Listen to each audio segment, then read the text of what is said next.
Yo, hello everyone, and welcome back again to a brand new video. Today's video, we are going to check eBay messages. We are going to understand how we can find the messages and go first, and then we are going to see how we can send messages and all the options that comes with it. First, messages can be sent from both buyers and sellers. How to find them is pretty simple.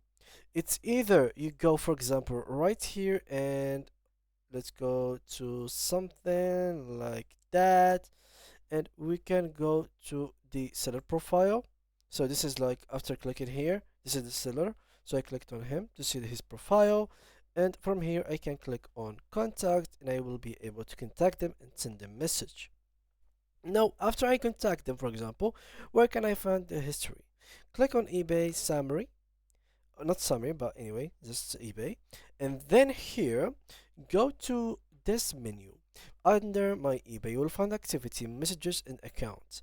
Click on messages, and there you go.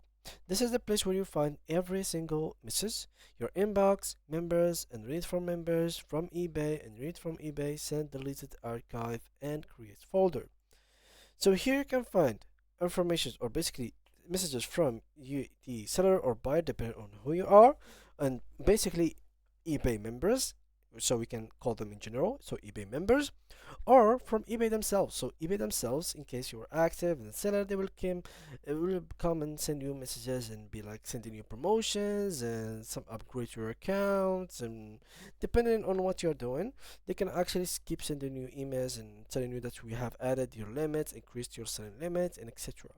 So yeah, this is where you can find the messages. Here you go. Start selling, start making money. Thank you guys a lot. And if you do have any more problems or questions, make sure to leave them down below. And see you guys in the next video. Bye.